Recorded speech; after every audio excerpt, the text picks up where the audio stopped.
តោះមកធ្វើរូបថតរបៀប4x6បែបនេះឬយើងសម្រាប់អាចយកទៅប្រើប្រាស់ទៅលើកាត់សិស្សឬក៏យើងធ្វើដាក់ CV អីបានយ៉ាងងាយស្រួលតោះចង់ដឹងគេធ្វើរបៀបម៉េច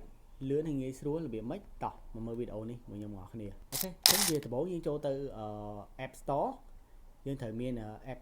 ChatGPT អញ្ចឹងយើងអាចចូលទៅ download នៅក្នុង App Store របស់យើងទៅ Play Store ក៏មានដែរបាទអញ្ចឹងយើងចូលមកយើង open វាបាទបន្ទាប់ពី open ដោយសារតែខ្ញុំ register វារួចហើយបើសិនជាអ្នកនរគ្នាអត់ទាន់ register ទេ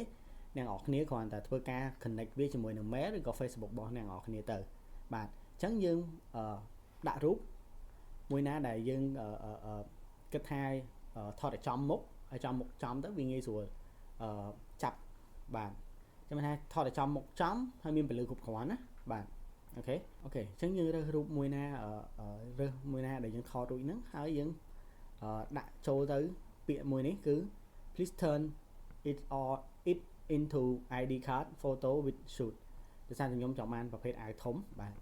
អញ្ចឹងយើងផ្ញើទៅខាង chat GPT ទៅវានឹងបំលែងរូបហ្នឹងទៅជារូបថត 4x6 អញ្ចឹងអាចរងចាំវាប្រហែលជា1នាទីទៅ2នាទីទៅវានឹងធ្វើរួចរាល់ហើយបន្ទាប់ពីធ្វើហើយយើងនឹងទទួលបានពីរូបបែបនេះមកជារូបបែបនេះអូខេអញ្ចឹងកុំភ្លេចជួយ like follow